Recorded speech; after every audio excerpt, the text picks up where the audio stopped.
Hey everyone, welcome back to our YouTube channel. So friends, आज के इस video में हम करने वाले हैं एमसीक्यूज ऑन पॉलिटी।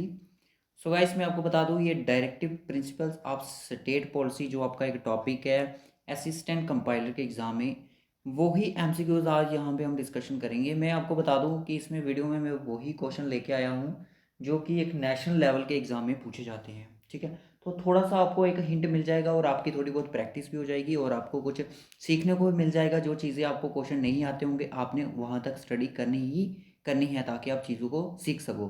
अगर कोई क्वेश्चन का आंसर गलत होगा, बच्चा कमेंट करके मुझे बता देना, तो मैं उसको देख लेंगे बाद में। ठीक है, क्योंकि ये टॉपिक मुझे, जब इस टॉपिक के बारे में मैंने डिस्कशन की थी तो वो की थी हमने पंचायत के अकाउंट असिस्टेंट के टाइम पे। ठीक है, तो उस टाइम उनको ये टॉपिक था। तो चैनल पे जो भी न्यू है, चैनल को सब्सक्राइब करें, नोटिफिकेशन बेल को भी ऑन कर दें, क्योंकि इसी तरह की इंपॉर्टेंट वीडियो नोटिफिकेशन मिलती रहती है। तो मैंने, जैसा कि कल रात को मैंने आपको लाइव सेशन में बताया था कि आपको आज 3 वीडियो मिलेंगी।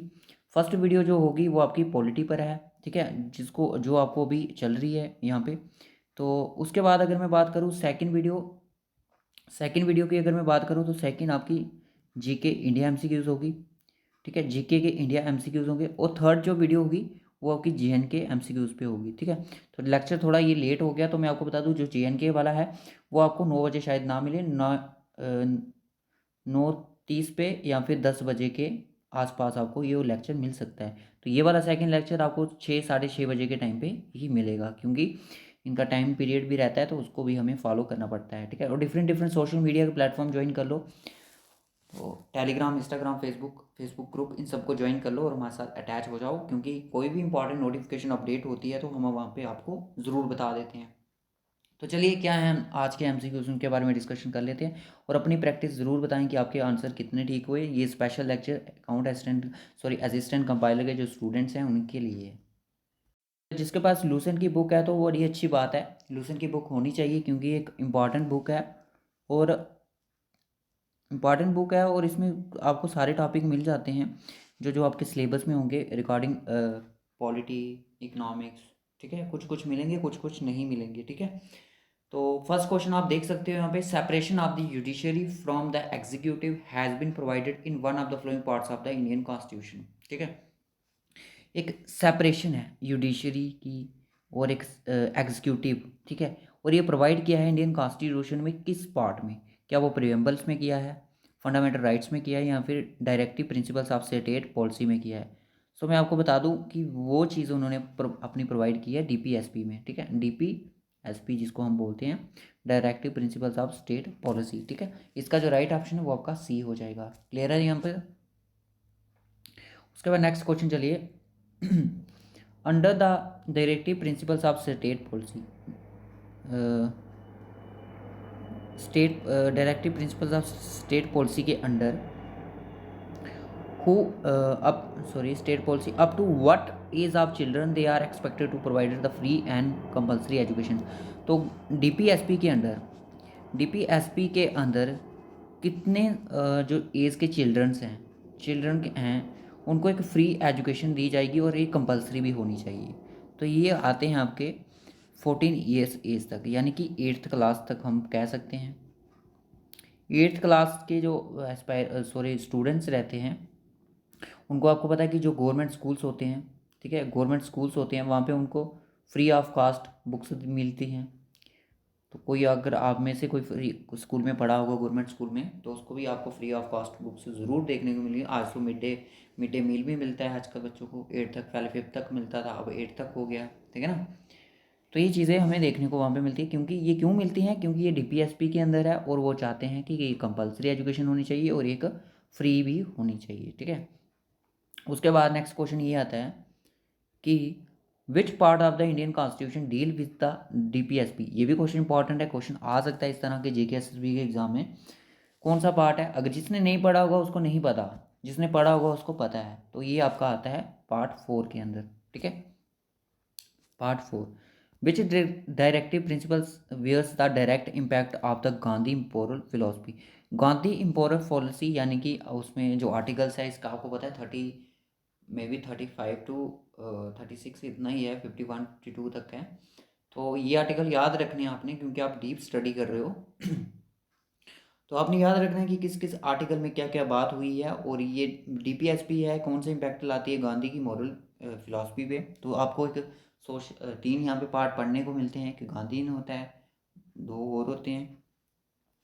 क्या equal pay for equal work के लिए था, या provisions of free legal and aid and advice था, provisions of slaughter of cows, या protections of the moments historical importance. Historical importance वो हो गया कुछ जो चीज़ें हिस्टोरिक जैसे फोर्ट्स होंगे आपके, उनके लिए इंपॉर्टेंट थी ये चीज़, डीपीएसपी का रूल था।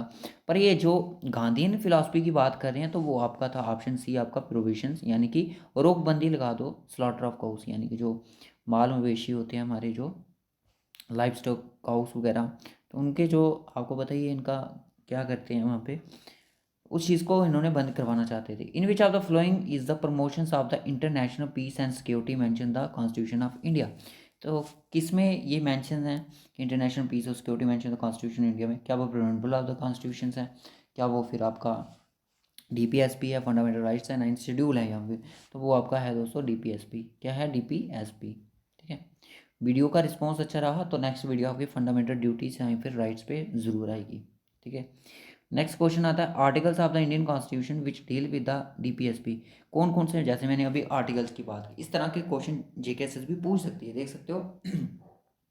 सीडीएसई के एग्जाम में आया 2004 में ये क्वेश्चन आया था। तो ये बात करते हैं कि जब ये आर्टिकल्स ऑफ इंडियन कॉन्स्टिट्यूशन का जो डीपीएसपी के कितने आर्टिकल्स हैं, तो वो कहाँ तक डील करते हैं, 36 टू 51। ओके, यहाँ तक ये डील करते हैं। बाकी आपके 14 से, ठीक है, 14 टू 32 तक, 32 तक जो हैं ये आपके फंडामेंटल राइट्स हैं। उसके बाद ये आ जाते हैं। ठीक है। वाई विच अमेंडमेंट एक्ट, किस अमेंडमेंट के एक्ट के अंदर constitution India were DPSP given the procedure fundamental rights were they come into complete. कौन सी अमेंडमेंट के अंदर जो इंडिया का कॉन्स्टिट्यूशन है वो डीपीएसपी के बारे में बताता है, और फंडामेंटल राइट्स बताता है डीपीएसपी के बारे में, तो वो कौन सी अमेंडमेंट थी? तो वो अमेंडमेंट जो थी वो आपकी 46th अमेंडमेंट थी। अब आपने खोज करनी है, अगर कोई स्टूडेंट पढ़ रहा है तो मैं आपको बता दूं ये किससे डील करता था, ये किससे करता था, और ये किससे करता था। ठीक है, इंपॉर्टेंट है, इनको नोट कर लेना। ठीक है। तो वो आपकी 42nd थी। Which of the followings states as DPSP why article 51 of the constitution that shall Endeavour.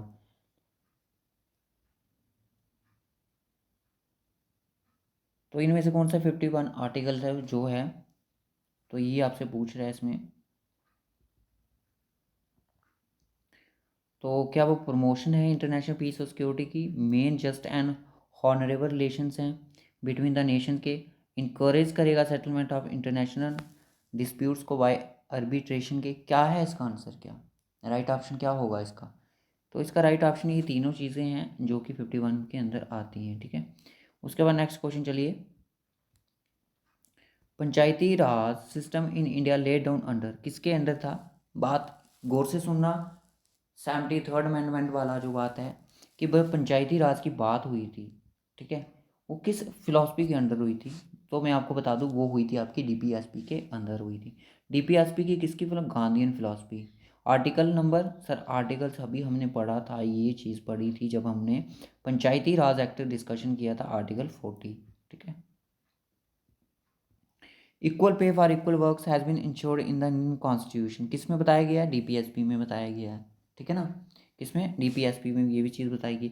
उसके बाद बोलता है कि concept of welfare is included in which part of the Indian constitution. तो किस पार्ट में ये चीज़ इंक्लूड है कि welfare state is included in part of Indian constitution? क्या ये डीपीएसपी में आएगा या फिर किस में आएगा? तो दोस्तों डीपीएसपी पढ़ रहे हैं तो डीपीएसपी के अंदर ये चीज़ पूछी जाएगी। ईजी क्वेश्चन थे। और चलिए, विच of the following is not included in the DPSP, इनमें से कौन सी ऐसी जो चीज़ है वो डीपीएसपी के अंदर नहीं आती है? क्या राइट टू वर्क है, इक्वल वेजेस पर, ये तो है सर, ये डेफिनेटली है। सी ऑप्शन गलत हो जाएगा। ठीक है। तो क्या प्रोविजंस ऑफ लिक्विड है, सर ये भी था। एक राइट टू वर्क ये भी था, हमें काम करने की इजाज़त। राइट टू इन्फॉर्मेशन ये कोई चीज़ हमने नहीं थी इसमें। ठीक है। तो राइट ऑप्शन इसका डी हो जाएगा क्योंकि डी डी इसे डील नहीं करता है। डीपीएसपी कहती है कि the check which is paid on bank of who told, किसने बोला था कि डीपीएसपी एक चेक है और जो कि पेड होता है कि बैंक कन्वीनियंस के लिए। अम्बेडकर ने कहा था, राजेंद्र प्रसाद ने कहा था, केटी सेठ ने बोला था। ठीक है, तो मैं आपको बता दूं ये बोला था डॉक्टर बी आर अम्बेडकर ने। ठीक है, उसके बाद नेक्स्ट आता है which of the following is the DPSP of the state policy, इनमें से कौन सी है जो डीपीएसपी की एक स्टेट पॉलिसी है। The state shall Endeavour protect improve the environment, तो मुझे लगता है यही इसका एक राइट ऑप्शन था।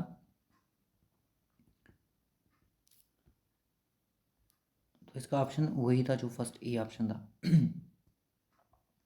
उसके बाद आता है कि DPSP state policy are non justifiable है, जस्टिफिएबल है, only some of the provisions are justifiable, क्या है, तो ये है नॉन जस्टिफिएबल। ठीक है, the purpose of the inclusion of DPSP of the state policy Indian constitution establish political democracy, social democracy, Gandhian democracy या फिर सोशल एंड इकोनॉमिक डेमोक्रेसी। जो पर्पस था इंक्लूजन करने का डीपीएसपी को, उसका इंडियन कॉन्स्टिट्यूशन में क्या एक पर्पस था, क्या मोटिव था इस चीज़ का, याद रखना। ठीक है, सोशल और इकोनॉमिक डेमोक्रेसी के लिए।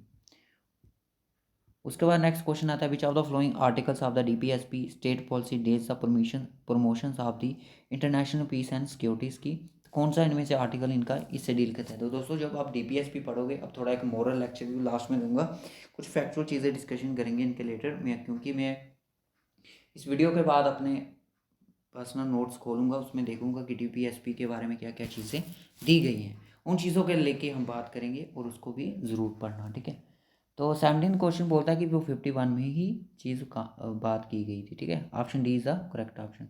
उसके बाद लास्ट क्वेश्चन आता है consider the following provisions under the DPSP has enshrined in the constitution of India, कौन सी इनमें से प्रोविजंस हैं जो कि डीपीएसपी के अंदर इंश्राइन की गई हैं। Securing for citizens of India से यूनिफॉर्म सिविल कोड के लिए ऑर्गेनाइज विलेज पंचायत ऑर्गेनाइज की जाएगी। प्रमोट किया जाएगा कॉटन इंडस्ट्रीज़ को रूरल एरियाज़ में ताकि लोगों को काम मिल सके, right to work. Securing for all the workers reasonable leisure and the culture opportunities, तो यह इनमें से क्या क्या था इनका राइट ऑप्शन, ये किस चीज़ की बात करें। तो मैं आपको बता दूं इसमें से सिर्फ दो ही चीज़ें थी, दो ही चीज़ें हैं वो आपकी, तो ऑर्गेनाइज करेंगे विलेज पंचायत, ये तो डेफिनेटली था, और दूसरा था आपका प्रमोटिंग द कॉटेज इंडस्ट्री यानी कि right to work, right to work यानी कि काम प्रोवाइड करेंगे। ठीक है, तो यही था इसका राइट ऑप्शन, ऑप्शन थी। तो होप सो आपके सभी स्टूडेंट के कुछ इतने क्वेश्चन ठीक हुए, अगर जिसकी भी क्वेश्चन मैं आपको बताऊँ 50 तक ठीक हुए ना, उसकी तैयारी अच्छी है, और जो 10 तक है उसको ज़्यादा से ज़्यादा प्रिपरेशन करनी है, क्योंकि ये एक बेसिक लेवल के क्वेश्चन थे और इससे ज़्यादा आपको नहीं पूछा जाएगा। बाकी मैं आपको थोड़ा और बता देता हूँ। अब जिन्होंने नोट्स बनाए हैं डीपीएसपी के, वो कुछ चीज़ें मेरी नोट करेंगे। ठीक है, अगर वो आपको नहीं मिलती। ठीक है, सबसे पहले अगर आपसे पूछा जाएगा कि जो डीपीएसपी है, ये तो चीज़ हमने पढ़ ली। ठीक है, शॉर्ट्स में मैं आपको बताऊंगा इस चीज़ के बारे में, आपने ज़्यादा डिटेल इसकी नहीं देखनी है। जो चीज़ें मैं बताऊंगा अगर आपने नहीं लिखी हैं तो वो उनको ज़रूर नोट कर लेना। ठीक है, सबसे पहले कि आपका ये है इंडियन कॉन्स्टिट्यूशन के पार्ट में कौन से में पार्ट में आता है, तो सर ये पार्ट नंबर आपका 4 में आता है। ठीक है, एक चीज़ तो ये दिखनी है आपने। ठीक है, और इसके जो आर्टिकल्स है वो कहाँ से लेके कहाँ तक है, तो इसके जो आर्टिकल्स हैं, आर्टिकल 36 टू 51 तक है। ठीक है, 36 टू 51 तक है। होप सो पढ़ा जा रहा होगा, छोटा छोटा लिखा है मैंने। और तो इसका जो आइडिया था, याद रखना, इसका आइडिया था वो कहाँ से लिया गया था, वो लिया था इरिस कॉन्स्टिट्यूशन से। जो इसका आइडिया था, मैं अपने नोट से ये चीज़ लिखवा रहा हूँ, जो इसका आइडिया था वो लिया गया था इरिश कॉन्स्टिट्यूशन से। ठीक है, कॉन्स्टिट्यूशन से, क्योंकि ये चीज़ लाना ज़रूरी था, कॉन्स्टिट्यूशन से लिया गया था। लिया कब गया था, 1937 में। ठीक है, 1937 में ये लिया गया था, और उन्होंने जो कॉपी किया था वो किया था स्पेनिश कॉन्स्टिट्यूशन से। किससे किया था, स्पेनिश कॉन्स्टिट्यूशन से, constitution.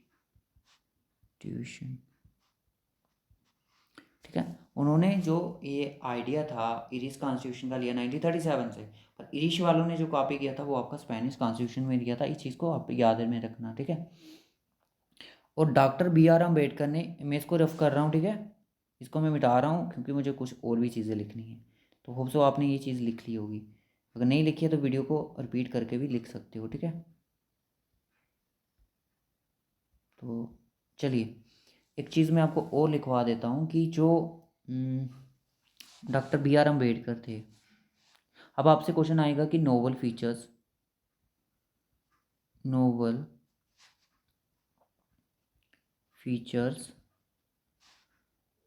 Of the noble features of the Indian constitution.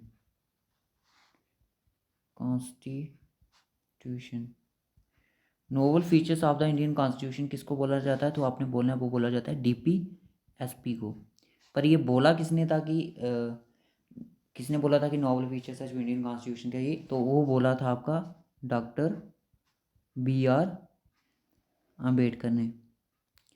Student को पता होगा क्योंकि डीप स्टडी कर चुके हैं बच्चे। अगर नहीं पता है तो यहाँ से चीज़ें सीख लो, ठीक है। अगर आपको लगता है कि हम गलत बोल रहे हैं तो आप इसको नेट पे ज़रूर सर्च कर लेना, क्योंकि ये हमने अपने नोट से चीज़ें बता रहे हैं, ठीक है। Philosophy of the constitution and novel features of the soul of the constitution, ठीक है। इसको फिलासफी ऑफ द कॉन्स्टिट्यूशन भी बोला जाता है, सोल ऑफ द कॉन्स्टिट्यूशन भी बोला जाता है, ठीक है। और एक पर्सन्स और थे, उनका नाम था, ज़्यादा से ज़्यादा यहाँ तक पहुँच जाएगी जीकेएसएसबी, उनका नाम था GRAN, Granville, BILE, Bran Austin, AUSTIN, Austin. Granville Austin तो जो थे, उन्होंने डिस्क्राइब किया कि जो DPSP है, डीपी सॉरी डायरेक्टिव प्रिंसिपल्स जो हैं, जो सिर्फ डायरेक्टिव प्रिंसिपल्स हैं और फंडामेंटल राइट्स हैं, ये हैं कंसाइंस ऑफ द कॉन्स्टिट्यूशन। किसने बोला था? कंसाइंस ऑफ द कॉन्स्टिट्यूशन, ठीक है। कंसाइंस ऑफ द कॉन्स्टिट्यूशन किसको बोला जाता है? डायरेक्टिव प्रिंसिपल्स को और फंडामेंटल राइट्स को। किसने बोला था? ग्रैनवाइल आंस्टीन ने, ठीक है। याद रखना ये चीज़ें एग्जाम पॉइंट ऑफ व्यू से काफ़ी ज़्यादा इंपॉर्टेंट है गाइस, ठीक है। उसके बाद अगर मैं नेक्स्ट चलूँ, नेक्स्ट क्या है, इसको मैं थोड़ा बैक कर रहा हूँ क्योंकि मुझे इसको मिटाना पड़ेगा। तो चलिए उसके बाद यहाँ पे मैंने अपने नोट्स खोले हुए हैं। उसके बाद यहाँ पे BN राव के बारे में बताया है, कॉन्स्टिट्यूशन एडवाइज़र थे कॉन्स्टिट्यूशन असेंबली के, बाकी इतना याद नहीं रखना है। और ये अगर मैं बात करूँ, 2 कैटेगरी में इनको डिवाइड किया गया था, ठीक है। तो जस्टिफिएबल थे, एक नॉन जस्टिफिएबल थे, ठीक है। डायरेक्टिव प्रिंसिपल थी, ये नॉन जस्टिफिकेबल थी, ठीक है। याद रखना, पार्ट 4 में आती हैं, यही मेन चीज़ें हैं। और ये 37 से स्टार्ट होती हैं। आर्टिकल 36 में ये स्टेट की पीरियड उसके बारे में बताता है, स्टेट के आर्टिकल के लिए। अब आपसे पूछा जाएगा कि स्टेट की जो डेफिनेशन है वो किस किस आर्टिकल में सेम है डेफिनेशन। अब बोलोगे एक तो 36 आर्टिकल में है और एक आपकी 12th जो आर्टिकल्स है उसमें ये सेम है, ठीक है। और जो आर्टिकल पार्ट 3 है इंडियन कॉन्स्टिट्यूशन का, वो डील करता है आपका फंडामेंटल राइट से। किससे करता है? फंडामेंटल राइट से वो डील करता है, याद रखना इस चीज़ को। और ये चीज़ें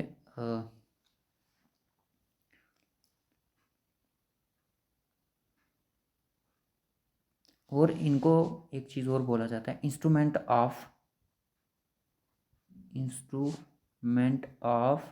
इंस्ट्रक्शन, ठीक है। DPSP को इन्यूमरेट किया गया इंस्ट्रूमेंट ऑफ इंस्ट्रक्शन किसके द्वारा? BR अम्बेडकर द्वारा, ठीक है। BR अम्बेडकर ने। ये चीज़ भी इम्पॉर्टेंट है, MCQs की फॉर्म में शॉर्ट चीज़ें बता रहा हूँ, ठीक है। तो उसके बाद यहाँ पे सिर्फ DPSP को 3 फॉर्म में डिवाइड किया, एक तो सोशलिस्ट पब्लिक जो है, ठीक है ना, इसमें उन्होंने सोशलिस्ट प्रिंसिपल्स हैं। तो उसके बाद आपके गांधीयन प्रिंसिपल्स आते हैं, ठीक है ना। उसके बाद आपके एक और आते हैं, उनका नाम है यहाँ पे लिबरल इंटेलेक्चुअल प्रिंसिपल्स। और यहाँ पे अब इतना सा भी पढ़ लोगे ना तो काफ़ी सारा आपका बेनिफिशियल है। ठीक है, अब मैं आपको एक क्वेश्चन दे रहा हूँ यहाँ पे, उसका मुझे आंसर करना।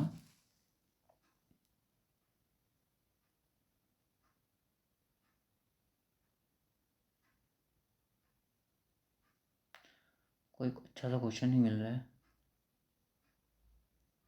हाँ, अच्छा ये करवा दिया ना मैंने।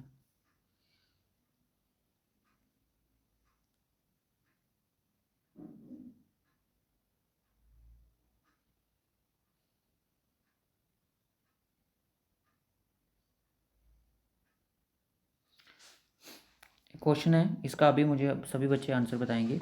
अगर आपसे जेकेएसएसबी पूछेगी कि द आयरिश कॉपीड, ज़्यादा से ज़्यादा डीप क्वेश्चन ऐसा ही आएगा, copied idea of DPSP from, इसके सारे के सारे आर्टिकल है वो अच्छे से पढ़ लेना। ठीक है, इनके कॉन्स्टिट्यूशन से उन्होंने इसका आइडिया कॉपी किया था, डू कमेंट। ठीक है, मुझे कमेंट करें। इसी तरह से गाइस, आपको ये वीडियो अच्छा लगा हो लाइक और शेयर ज़रूर करें इसके, इसे जो मैंने इंपॉर्टेंट चीज़ें थी मैं आपको बता चुका हूँ। और बाकी आपको इसके जो अमेंडमेंट्स की बात की मैंने, वो चीज़ें आप देख लेना। और साथ में बताना कि जो आर्टिकल 39 है, इसका जो आर्टिकल 39 है डीपीएसपी का, आर्टिकल